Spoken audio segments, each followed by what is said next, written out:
Nope, you're not crazy. It has been over a month since we last got together for a lengthy letter session here at Don't Read the Comments. But what can I say? I've been very, very busy, as you might have noticed if you've been following Kicking the Seat on YouTube or kickseat.com. But yeah, we are going to just dive right in because there's a lot to catch up on. I just want to clarify something. I will not be reading any comments on the RRR live stream because that would take up another hour-long show. So I've edited that from the batch of feedback that I've gotten. And so now there's plenty more to go through and some related to RRR, but just nothing on that episode. I will be doing a part 2 to the RRR exclusive Don't Read the Comments. So look for that coming the next week or so. But yeah, without further ado, we're just going to look at what you've had to say in the last 5-6 weeks or so on the Kicking the Seat YouTube channel or kickseat.com or the Kicking the Seat Facebook/Meta fan page. Yeah, so let's go. First up, Big Swifty 500 writes in with a comment on Accademia Giallo, The House with Laughing Windows. One of my all-time favorites. A couple of recommendations for future episodes. The Devil's Nightmare, Count Dracula's Great Love by Paul Naschy. The Devil's Wedding Night. As usual, love your channel. Well, those all sound like fantastic recommendations, so they're going in the notes or the spreadsheet, or yeah, it's a spreadsheet. That's what they're still calling it that these days. Spreadsheet. It's all old-timey sounding, I guess. The Jay Rich Show writes in on Slash Fiction, an interview with I Blame Society's director Gillian Wallace Horvat. One of the best films I've seen in a long time. Incredible use of taking advantage of the resources at hand to chisel out something unique and entertaining. I found this film to be inspiring, and as a small independent filmmaker myself, I'm similarly working on a project that has me doing the main character, and I've been shooting this, working on it when I found your film. Thank you for inspiring me to keep pushing through this project because I hope mine can be as... Oh, read more. Well, fortunately I have a backup of the comment, so I can actually finish reading it. Let's see. Thank you for inspiring me to keep pushing through this project because I hope mine can be as impactful as yours is. So that is a comment, I believe, directed at Gillian. So I hope she sees this. That was a really fun film and a great interview. So yeah, please check it out. Link in the description below. And thank you, Jay Rich Show. When you finish your film, feel free to send a link here to kickseat.com and we'll check it out. Vince Christian writes in on the previous installment of Don't Read the Comments. The critical drinker and nerdrotic may have their own unique personalities, let's say.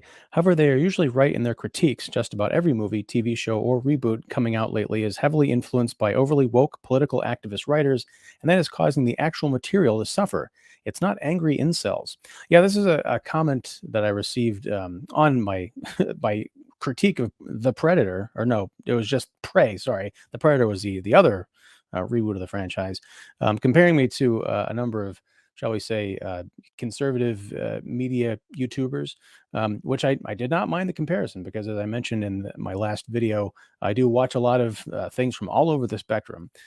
So yeah, and I tend to like their critiques, even if I don't necessarily agree with all of their opinions. The reasons why they dislike certain films and TV shows tends to be spot on. And even when I disagree, they at least put forth a solid argument for each of their points. I can say, yeah, I get it. I just don't accept it. Or, yeah, spot on. So thank you, Vince Christian.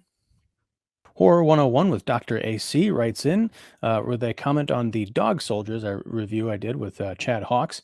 Great chat, gentlemen. I'm a huge fan of this movie and have been championing it for a while now. So I'm sorry I neglected in my Clockwork Orange Ludovico technique duties as well.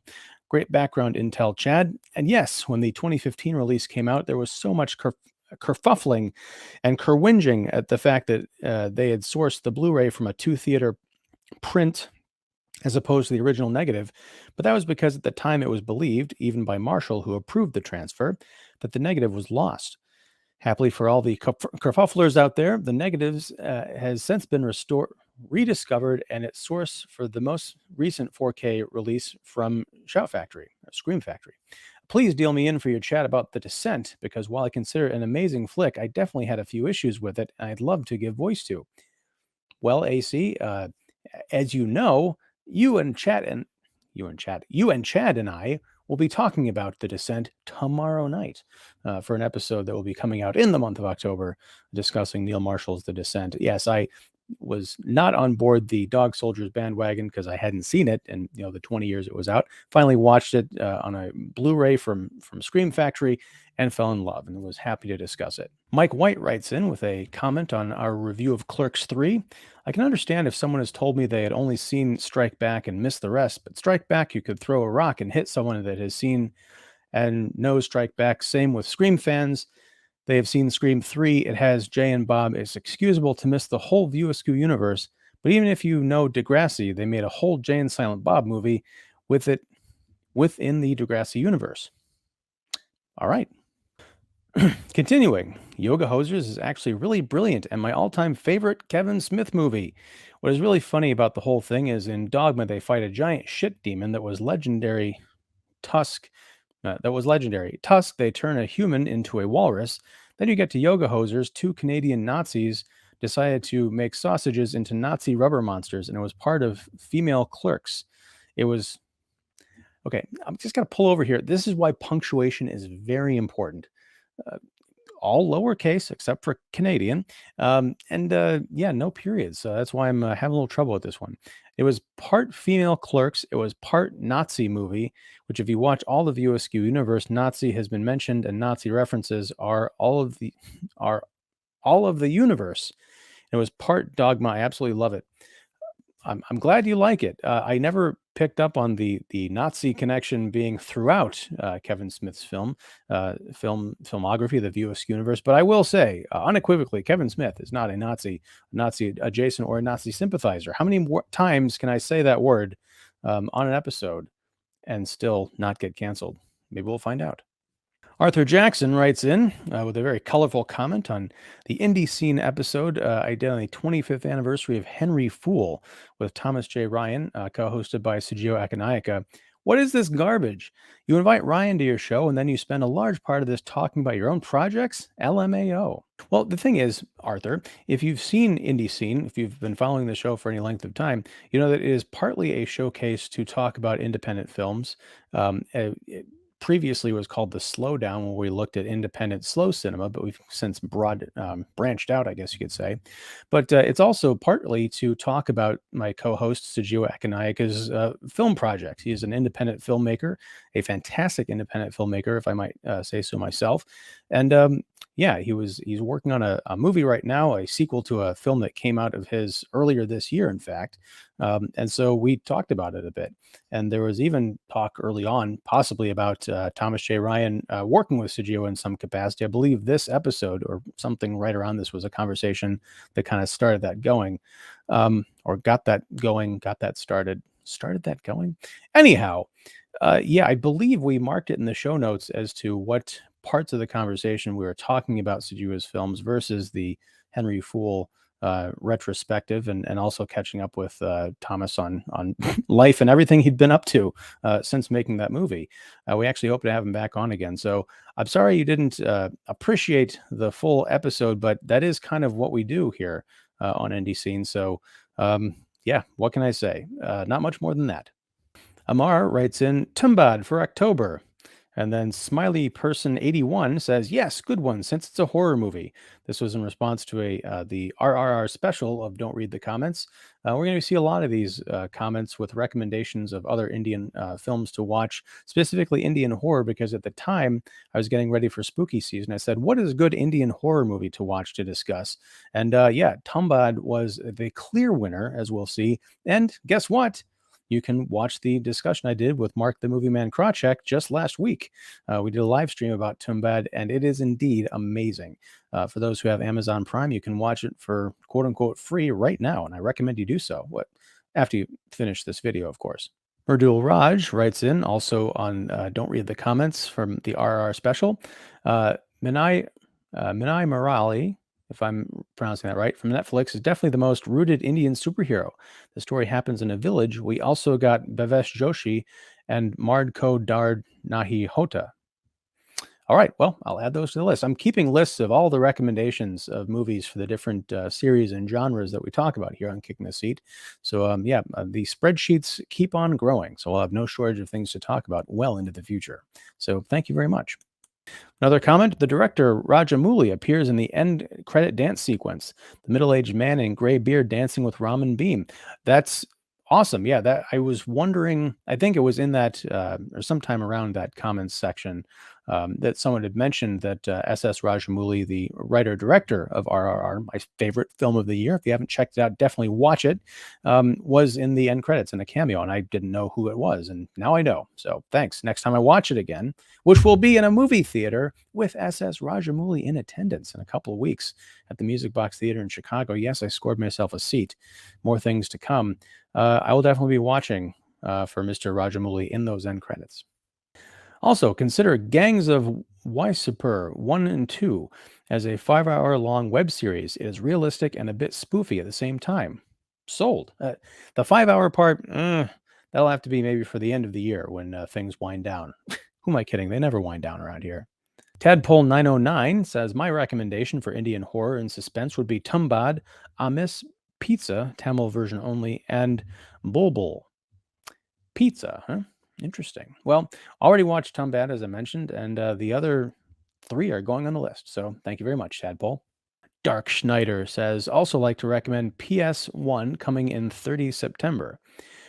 Uh, I assume that doesn't mean PlayStation 1 because that would involve time travel, but I'll definitely have to add that to the list and see what that's about. September 30th. Wait, that's past already. See, that's the problem with doing these mailbags so far in the from so far in the past that I'm missing the future that they were discussing, which is now behind me.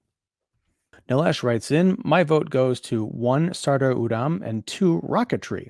Well, if you saw the Tumbad live stream, you'll know, Nilesh, that Sardar Udam was actually the film that was picked unanimously again for our November live stream on Indian Cinema. So you'll get to see our thoughts on that. I've not watched it yet, so I have no idea what to expect, except a lot of people have recommended Sardar Udam.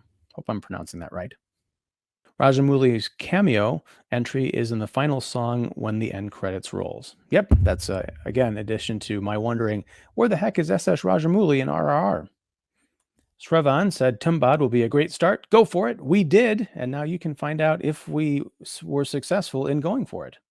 Arcane Thinker says, a very helpful comment here. I think if you upped your production value, getting better cameras, a proper set, proper background, you will grow a lot over time.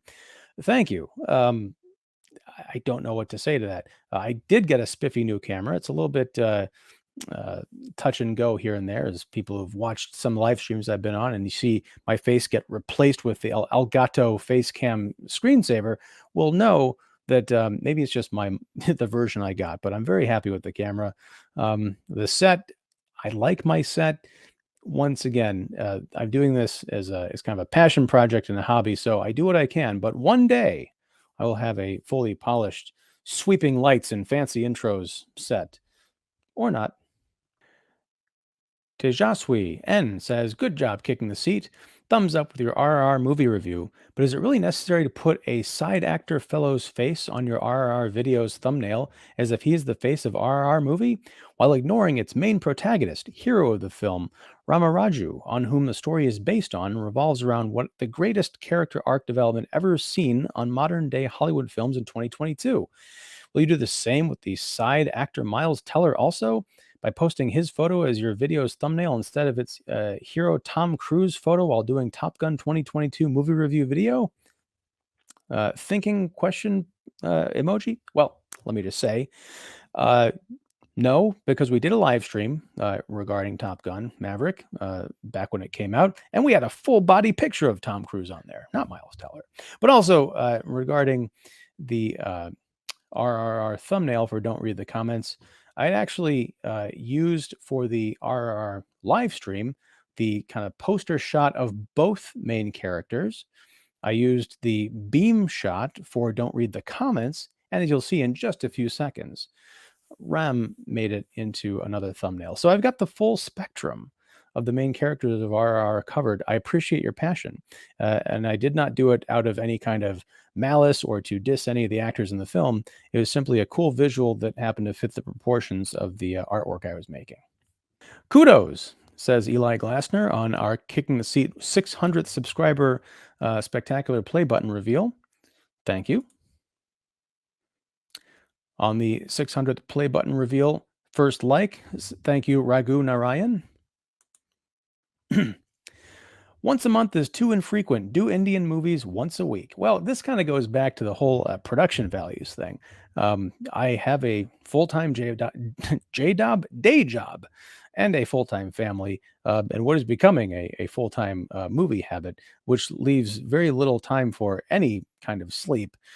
So if someday I get to hundreds of thousands of subscribers here on Kicking the Seat, the money starts rolling in and I can replace my income, my day income and insurance with income strictly from being a social media influencer slash entertainer.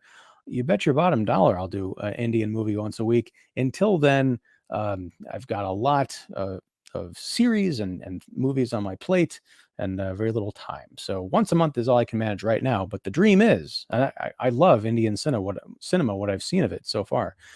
So yeah, it's not out of any kind of spite or neglect. It's simply a matter of allocating time. So that's the dream. Silver Hall, sorry, Silver Rahul, not Silver Hall, Silver Rahul. Venu Gopal writes in, congratulations on the 600 subscriber milestone. Thank you very much. Haha. Venkata writes in, I don't blame you, but the funniest I've ever heard someone pronounce my name. That's because you were my 600th subscriber. I actually called you out in the last episode, and I knew that I was going to butcher your name. So I'm glad you took it with all good humor. And thank you again for being a subscriber and for pushing me right over that edge there into the 600s. GB Games writes in with a comment on the Pinocchio 2022 review. I had no problem with the sea monster looking like an actual sea monster as opposed to just a giant whale, or the fanciful cuckoo clocks or ending being ambiguous. The original story of Pinocchio was much darker, with the character being hung from a tree. I remember seeing one of those slideshows accompanied with audio when I was a kid that still scared the heck out of me. Also, for the school children, there were people of color in Italy for centuries. There wouldn't necessarily be a large number of them, but they weren't unheard of. And this is a modern movie for modern audiences, so showing black people in the town, even if someone wants to make the erroneous claim that it wouldn't be historically accurate, in a movie featuring fairies, magic, talking animals, etc., wasn't something that seemed so jarring to me. If I have a problem with the film, I didn't like how Pinocchio figured out that if he lied, he could extend his nose long enough to reach the key on the wall. So is he supposed to learn to be honest, or is he supposed to learn the utility of a well-placed lie? Well, there's a lot to unpack there. Yeah, there's a lot kind of weird and wrong with the modern Pinocchio by the great, or I should say, once great, and hopefully to be great again, Robert Zemeckis. Yeah, I watched the original animated Pinocchio after watching the remake, a film that I'd never seen before, and just seeing the imagination, the attention to talent, the talents, the attention to detail, the attention to story, and carrying a theme from beginning to end through the animation, through the dialogue. It was mind blowing and just calls into sharp contrast whatever it is that Zemeckis and his crew were going for. They completely missed the point of Pinocchio. And I'm not talking about the original version that you mentioned. I have no idea what that's about. But in terms of sort of readapting the Walt Disney version into a live action film, they bypassed everything that made that story so rich, in my opinion.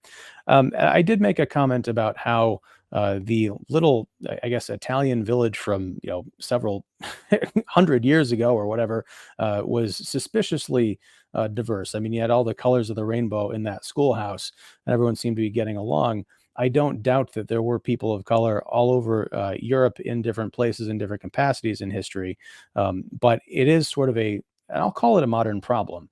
I'm all for diversity in films in all capacities, but when it comes to reaching back and trying to retell historical epics by adding in elements that just simply weren't there, I think it kind of confuses a lot of issues.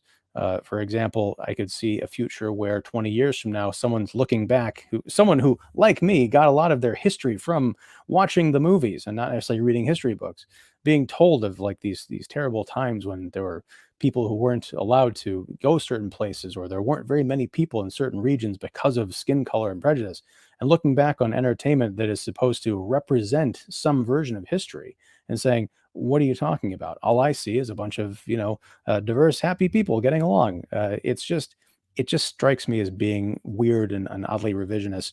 And I do totally discount that comment about, well, why can't you have diversity in a world that's got fairies and magic talking animals and stuff? You do need to set some foundation in reality for good fantasy to work. And the Zemeckis and crew just kind of threw everything at the wall and said, nobody cares. And the fact is, nobody did. So yeah, the last point is he's supposed to learn to be honest, or is he supposed to learn the utility of a well-placed lie? Learning the utility of a well-placed lie was never something that was in the morality of the Walt Disney Pinocchio. So yeah, again, you can rewrite, reimagine all of this stuff and call it Pinocchio, but at the end of the day, it's just not Pinocchio, in my opinion. Once again. YPA Reviews writes in, congratulations on the 600 subscriber milestone. Thank you, Mike. Vishuddhi writes in, may you reach 6,000 from 600 in next 1 month. Keep up the good work. Please review other good Indian movies on your channel. Well, it was just about a month ago, about the last time we did one of these mailbags, that I reached 600. And as you'll soon see, we crossed yet another milestone just this past week. Not quite 6,000, but I'll accept any growth and engagement with the spirit in which it was intended. So yes, thank you very much. And yes, here's to 6,000 someday. From G. Hi, I have a suggestion for you. Create a new YouTube channel and start making reaction videos on movies, songs, etc. Believe me, your subscribers will be in millions. There's a lot of demand for reaction channels these days. Many YouTubers started reaction channels and now they have millions of subscribers. If you think of making the channel, then tell me by replying in the comment. I'll tell you by replying here. I'm not going to become a reaction channel. Again, in the far-flung future where I'm doing this full-time, maybe I'll get into making some reaction videos. But honestly, the kinds of reaction videos that I would do, here's my impression of watching the latest, let's say, Ant-Man and Quantumania trailer as it comes out. Here's my impression. I've just pressed play on the trailer. Here's my reaction. This is how I genuinely watch trailers all the time. So let's see if you think this would get me 1 million subscribers. Okay, pressing play right now. Hmm. Mhm.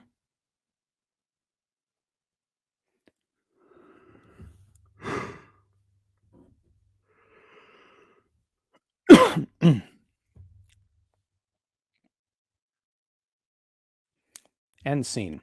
So yeah, I don't think that's quite going to work out for me. I'm not one of those people who gets overly enthusiastic and says, "Oh my God, it's Thanos." No, that's not me. But I do appreciate the suggestion. I will take it under advisement, and by that I mean maybe someday. G also writes, if you have liked the movie RRR, then you must watch these 5 videos. We would love it if you would make reaction videos on these videos. One, Russo brothers and SS Rajamouli's interview. Ooh, I gotta watch that. T2 talks episode 4, RRR team. SS Rajamouli American interview by Comscore. VFX artist reacts to RRR by Corridor Crew and Honest Trailers RRR. I've got to watch all of those. Will not be me making reaction videos to any of those, but I will definitely check them out. Thank you for improving my playlist. RRR was an Indian film, then its box office collection was $160 million. Imagine if it was a Hollywood and English film, then it was seen all over the world, then how much would its box office collection? Imagine SS Rajamouli with the budget of Marvel films. That guy will create the greatest movies ever. I get the sentiment again, G, but I don't remember what the budget was. It was something ridiculously low by modern standards for RRR, but Rajamouli made a film that is better than most Hollywood movies that I've seen in the last decade. So if you gave him all that money, I don't think he'd make a movie. I think he would just use that to fund his filmmaking career for the next 2 decades, and I'd be all there for it. Afro Jew 12. Can I say that on YouTube? Showed up in my recommendation. That's the 600 subscriber button video. Well, I'm glad.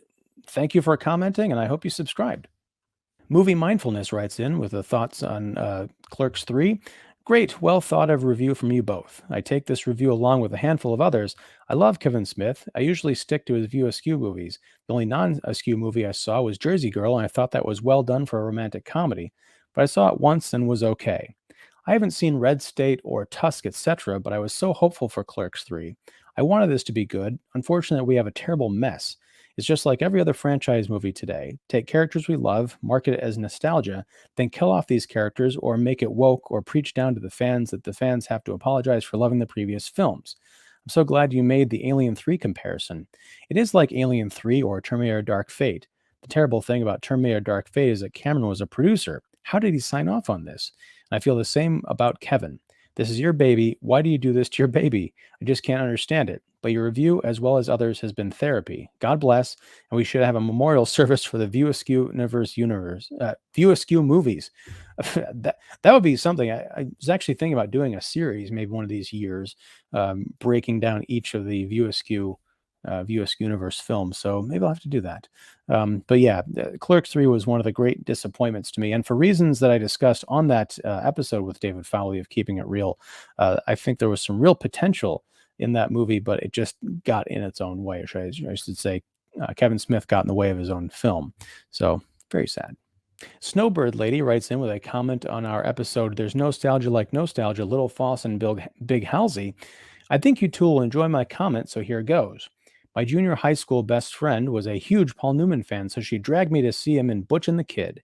The opening scene where they are blowing up the train, first time, you see everyone from a long shot. Then there is a point where Redford gets his first close-up. I elbowed my friend and whispered, Forget Paul Newman, who is that? At the time, no one had really heard or seen Redford.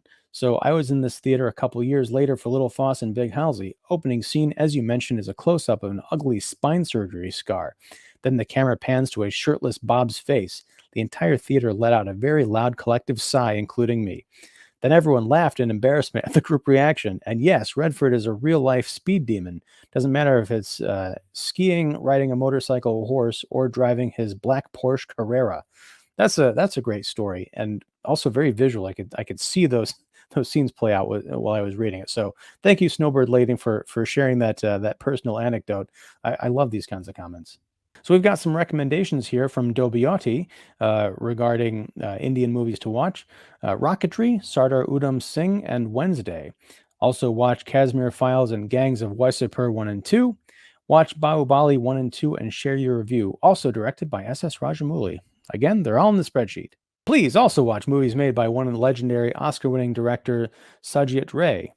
Panther Panchali, Mahangar, Agontuk, I'm butchering all of these. Jalshagar, Kanchak Jonga, Gupi Gayan Baga Bayan, Hirak Rajar Deshi, Sandra Kella, Jai Boba Felu Nath, Apur Sangsar, Devi, Jana Aranya.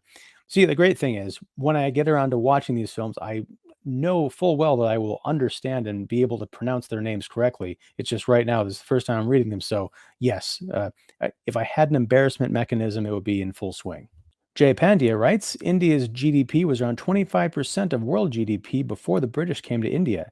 It was around 4% of the world's GDP when the British left after looting India.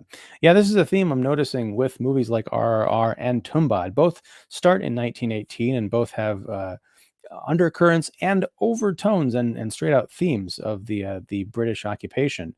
So yeah, it's very sad, but I'm glad to see that such events in history did not forecast or it wasn't predetermined of how India would remain, producing many things such as a flourishing, amazing film industry. So thank you.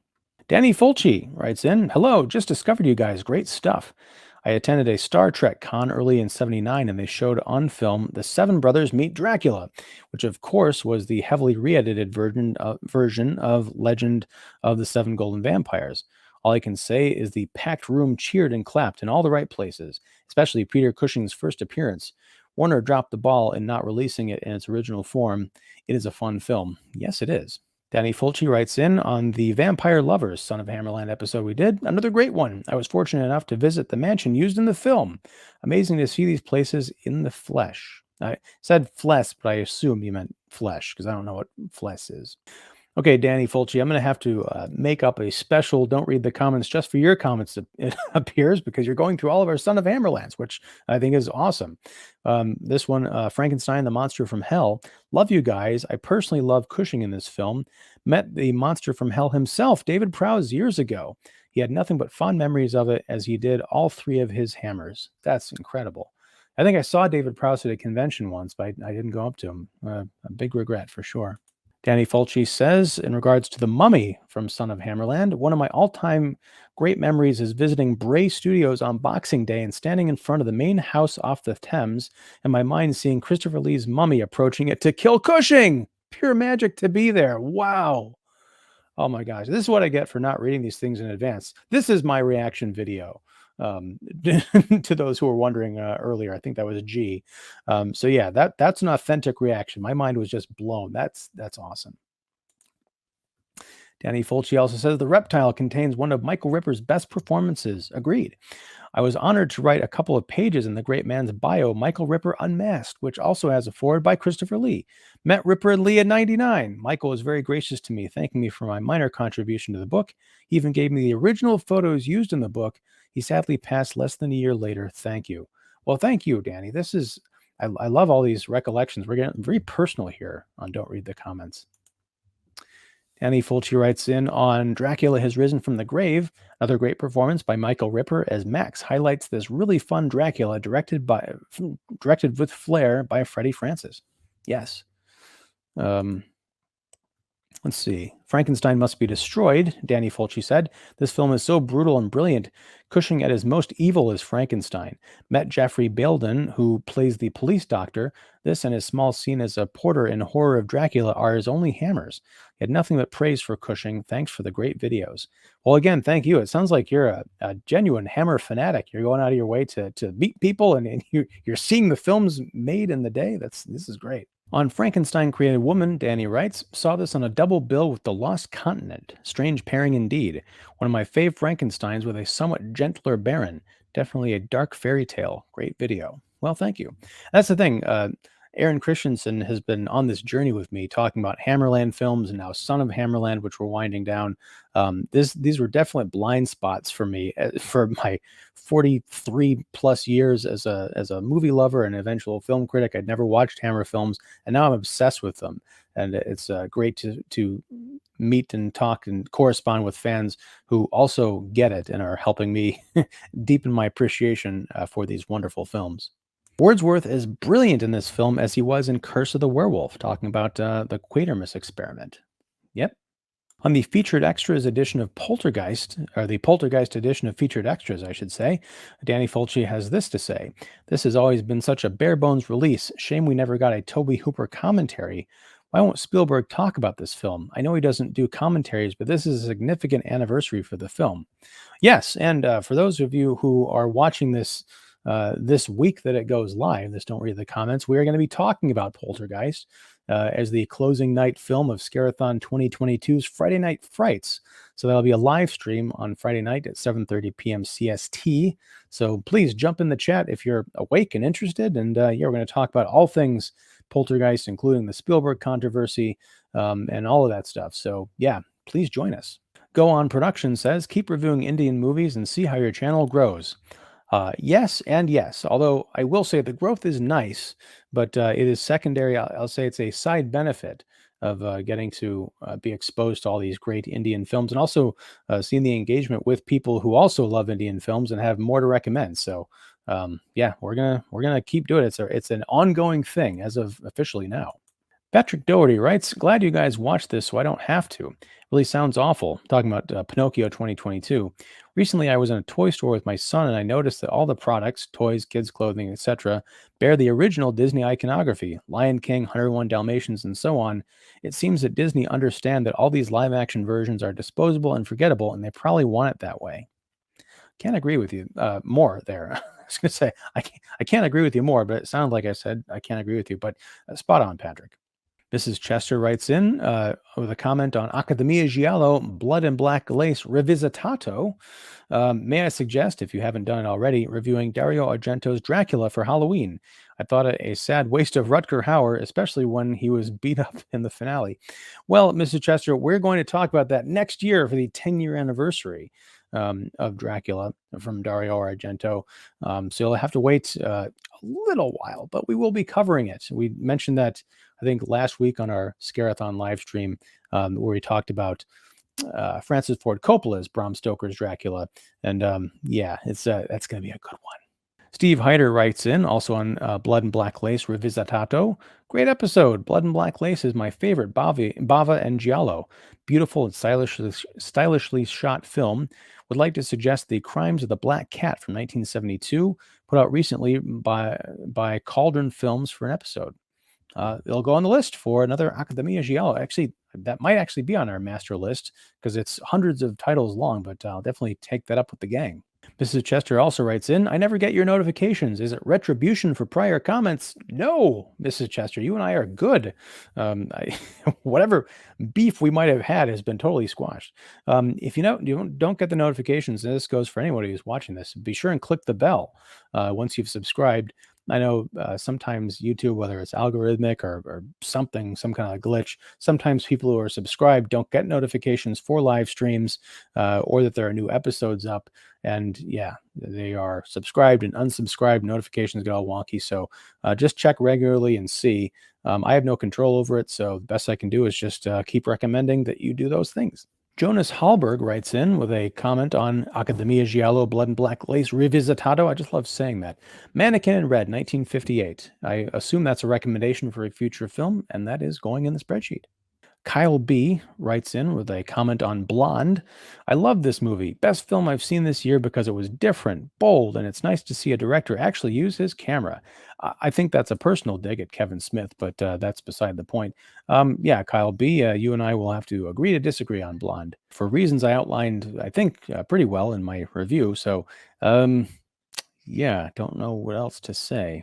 Joey Mangini writes in, the book is incredible, so definitely read it. That is in reference to Blonde. I've heard great things about the book, and I'm eager to read it. And one of the reasons I guess, without having read the book, I was kind of perturbed at the film, is that from what I understand of the novel, is that a lot of the I guess characterization and the insight into who Marilyn Monroe actually was left out of the film adaptation to focus on her suffering for quote unquote artistic reasons. Whatever. So yeah, I'm gonna read Blonde next year. It's on my pre-order list, so I'll be tackling that after the holidays. So look forward to that. Big Swifty 500 writes in, my number one guilty pleasure Giallo, referring to Accademia Giallo, Eyeball. Lenzi and Nicolai doesn't get much better. Couldn't agree more. Roro writes in with a thought on Blonde, saying, I turned it off after 30 minutes. Shameless exploitation. There you go. That pretty much sums up my thoughts on the film. Although I spent an hour talking more in depth about it, it could be boiled down to that. Although I did not turn it off after 30 minutes. I watched for the entire 3 hours. And I still can't quite shake it off. Big Swifty 500 writes in to say, would love to see you guys do an episode on Bava's Danger Diabolique. Very stylish and with that fantastic Morricone score. I'm pretty sure that's on the list somewhere, so I'll have to bump that up in priority because that sounds great. Inimus writes in with a comment on Funny Pages, a review I did with David Fowley of Keeping It Real. This is also one of my favorite films of the year. The movie takes place in present times. You can tell that when Robert helps his grandpa to set a show on modern TV, and also the modern editions of comic books like the Compendium of Peter Bag's Neat Stuff. By the way, the comic shop is real and still in business, but I don't remember the location. Thanks for the insight. I'll have to go back and watch Funny Pages again because I didn't pick up on those details. The rest of the film does feel very much like a mid-90s setting. Everything from sort of the clothing to the rundown cars. But yeah, I'll trust what you say. But yeah, things to definitely keep an eye out for next time. Big Swifty also says, a cheese sandwich and a J&B makes for a nice Sunday brunch. Really like this Spanish Giallo. Can't hate on Nashi ever. Diana Loris can probably give a decent handy in this one. Well, yeah, Blue Eyes of the Broken Doll was definitely one to remember. So thank you for writing in, Big Swifty, as always. Mrs. Chester writes in on our spooky season preview, Indian horror movies are excellent, and if you ever catch Goblin in concert, do so. Yes, well, I've only seen one Indian horror movie so far, and that is Tumbad, which I've mentioned we've reviewed last week. And Goblin, I would love to see them in concert. Actually, one of our Accademia Giallo regulars, J. Blake Fakera, actually did get to see Goblin in concert, and that was the inspiration for his 2 books, Scored to Death, volumes 1 and 2. If you go to Kickstarter right now, this is, yes, a plug for my friend's project. He's shooting a documentary version of Scored to Death, which will include in-depth interviews with many horror genre composers, and he's looking to get that project over the finish line. So go to Kickstarter, look up "Scored to Death," and definitely kick in a few bucks to help that dream become true. Because I want to see this movie. Patrick Doherty writes in again saying, working my way through your series on Hammer, really enjoying it. I love these movies as a kid, and it's great to revisit the ones I've seen and discover some hidden gems too. You guys mentioned Amicus. Any plans to delve into the Amicus anthology movies? Not yet, but we are going to need something to talk about next year as Son of Hammerland comes to a close. So, yeah, maybe I'll discuss the Amicus in brief with AC. See what I did there? You did, huh? Yeah, sorry. Unperson says, watch The Goonies, especially the scene in which Corey Feldman translates for the maid. That was rated PG. I especially appreciate your take on the romance. Yes, this is in relation to The Munsters 2022, directed by Rob Zombie. I know this is going to be weird saying it. It feels strange. It's also on my list of the best films of the year.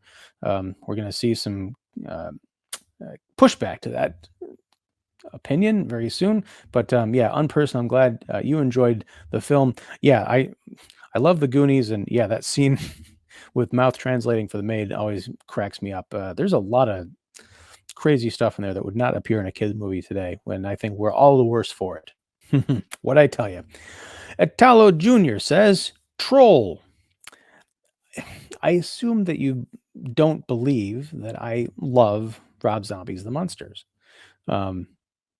I'm not a troll. I don't think that it's in the nature of trolls to invest the time to watch a movie, the time to spend an hour talking about a movie, the time to create a YouTube video and an audio podcast around a movie, uh, just to troll Rob Zombie or fans of his or whatever. I don't exactly know what you mean by the comment, but or maybe you're referring to that there were trolls in the movie because it's about monsters. I have no idea, but no, I'm not a troll. I just wear my heart on my sleeve, and I love Rob Zombie's The Monsters. I don't care who knows the monsters, the Munsters, and I don't care who knows it. Amal Singh writes in with a list of Indian films to watch, Indian best historical epic and true story of the years. If you like RRR, Sardar Udam, talking about it next month, Kasari, Bajaro, Mastani, Panvat, Uri, and Ponyan Selvan, Part 1. All right. Big Swifty writes in with an episode, commenting on an episode from last year's Scarathon 2021, The Killer reserved 9 seats, saying, another Italian film that I dig that's similar to this one is Death on the Four Poster from 1964 in black and white, a proto Giallo that's worth a watch. It's fun. All right, it's going on the list. Thank you. Carlos Sucks writes in with a note on the interview I did with John Stevenson and Brian Landis Fulkins of Rent-A-Pal, which came out last year. Great movie. I agree. Check it out if you haven't. Will Wheaton is awesome in this movie, as is Brian Landis Fulkins. A real kind of breakout performance, I think, and I hope more people check this movie out because it's really terrific. Onward to Dystopia writes in on Accademia Giallo, The House with Laughing Windows, saying, of all the bottom of the barrel, drop dead, terrible films that have gotten Blu-ray releases, I am baffled why this utter masterpiece is still only available on a fuzzy DVD release. You mean like the case is fuzzy, like they do with that Ed Wood set with the Angora sweater from a few years ago? No, I'm kidding. Yes, I'm surprised that House with Laughing Windows is not available on the big deluxe release, and I'm sure that with all the places out there like Arrow Video and Vinegar Syndrome and all these places that are putting out genre content, House with Laughing Windows is going to get the deluxe treatment at some point. I mean, 1976, so we're like 4 years away from the 50th anniversary. Check back for it then. I'd be surprised if we didn't have something special at that point. Dale Girl Yadav says, I can tell you about Sardar Udam movie. If you like serious movies, then must watch this movie. This is one of the most amazing movies on British imperialism, atrocities, racism, innocence, killings, slavery, and most important, pain. This movie is not just watch and forget. You're going to remember this movie for a very, very, very long time. This was a comment on the Virgin Suicides episode I did with Pat McDonald. But I take your points. And yes, as I mentioned, we are going to be talking about Sardar Udam next month. So stay tuned. Mrs. Chester writes in on The Munsters. I saw a review with many clips, and that's enough. Look, The Munsters is not going to be everyone's cup of tea. I understand that. I'm out here alone on this island with, I think, Patrick Bromley and maybe two other people on the planet, one of whom is Rob Zombie and the another one of whom is his wife. But yeah, I love the Munsters. Again, I think those who are going to get it and like it are going to get it and like it. I would say, Mrs. Chester, maybe on Halloween night, after the trick or treaters are gone, the lights are off, maybe you got some wine and your fun size Snickers, put on the Munsters, watch it from start to finish, and just see if you don't like it. If you don't like it, come back and yell at me. But just give it a shot. It's fun. It is a fun movie, and also a huge, one of the best romances I've seen in movies in years. No kidding. Uh, Kazan, I don't know what that character is in your username, but don't watch Brahmastra. It's disappointing, boring. I think other people have recommended it, so it'll probably be on the list at some point. But I'll keep that in mind, and maybe that'll be a talking point during the review. Ukumaya's one says the film was bad on so many levels, talking about Halloween Ends. Yes, very many levels, which I discussed at length with David Fowley. So yeah, check that episode out, and thank you for commenting. Patrick Doherty writes in, on Halloween Ends, I'm still amazed that they felt this trilogy was worth retconning the series and dismissing Halloween 2 in such a shady way. I remember a line in Halloween 2018 dismissing the idea that Laurie and Michael were siblings. For my money, Halloween 2 is much better than any of the last three movies. I'd take HBO over them, H2O over them too. Anyway, fun to hear your discussion, guys. Well, thank you, Patrick. Yeah, Halloween Ends was one of those films that's much more fun to discuss than actually watch. Bo Livingston writes in on Little Faust and Big Halsey. Johnny Cash is singing this title song, Big Foss and Little Halsey. I remember watching this movie back in the mid-'70s. It was always one of my favorite movies by Robert Redford and Michael Pollard.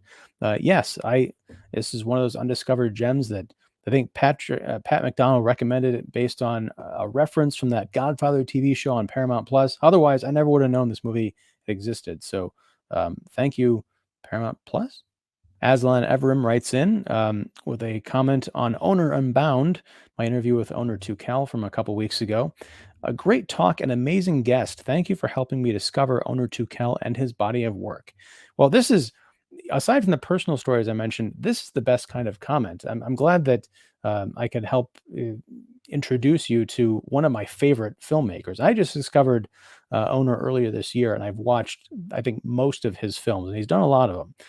And as far as for future conversations and his body of work, I am planning something for next year. I just hope he goes along with it. So definitely stay tuned. Go On Production says, watch Three Idiots. Okay. That was a comment on the Tumbad Roundtable review. So I guess it's another recommendation.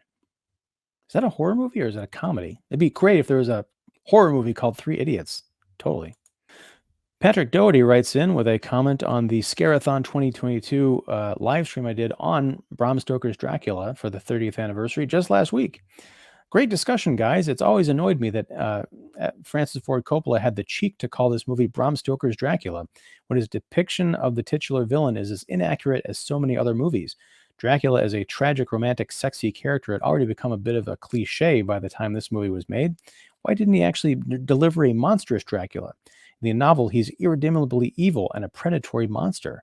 Why can't we get that Dracula? At least the Hammer Dracula is an evil villain. Yeah, that's one of my stumbling blocks with watching Francis Ford Coppola's Dracula. I've been so immersed in what Christopher Lee, getting them all mixed up, my Van Helsings and my Draculas, has done with the role, 30, 40 years before this version. A much more cool and calculating and menacing Dracula, to watch Gary Oldman, who I think he has a great performance for what he was asked to do, but it's just, I can't take anything in this movie seriously. It was a big letdown. Miguel Salazar writes in, congrats on our 700th subscriber play button reveal. Yes, that's how long it's been since we did one of these Don't Read the Comments episodes, is we are now at 700 subscribers. So thank you, Miguel, and thank you for everyone who has subscribed and been part of the Kicking the Seat experience. That sounds like a bad rock album. Sorry. And Nilesh writes in, congratulations, please watch the movie Kantara, The Legend, masterpiece from India, and see another jump in your subs list. Film the reaction at the movies. Well, if Kantara, The Legend comes to the States, I'll definitely check it out, and maybe I will film some kind of reaction because yeah, that's in addition to seeing RRR on the big screen, I do want to see more of these Indian films at a theater. Right now, they're on Netflix and Amazon and stuff, which is fine. But yeah, I'm definitely eager to get the big screen experience with these. So yeah. And that brings us at long last, at just about an hour long, to the conclusion of the latest edition of Don't Read the Comments. Thank you very much for hanging out this long, if you were able to hang on for this long. If you want to see your comments reacted to here on the Kicking the Seat YouTube channel in a future edition of Don't Read the Comments, all you have to do is leave a comment on the Kicking the Seat YouTube channel, kickseat.com, or the Kicking the Seat Facebook/Meta fan page, and I will respond. Responses are guaranteed. Whether you like the responses, I can't make any promises there, but I do take everything seriously. And yeah, I also appreciate all of your feedback and input. And if you haven't, liked and subscribed to the channel, please do that. Turn on those notifications so you won't be like Mrs. Chester and left out in the dark. And yeah, until next time, whenever that is, whatever that is, thanks very much for watching Kicking the Seat, and take care.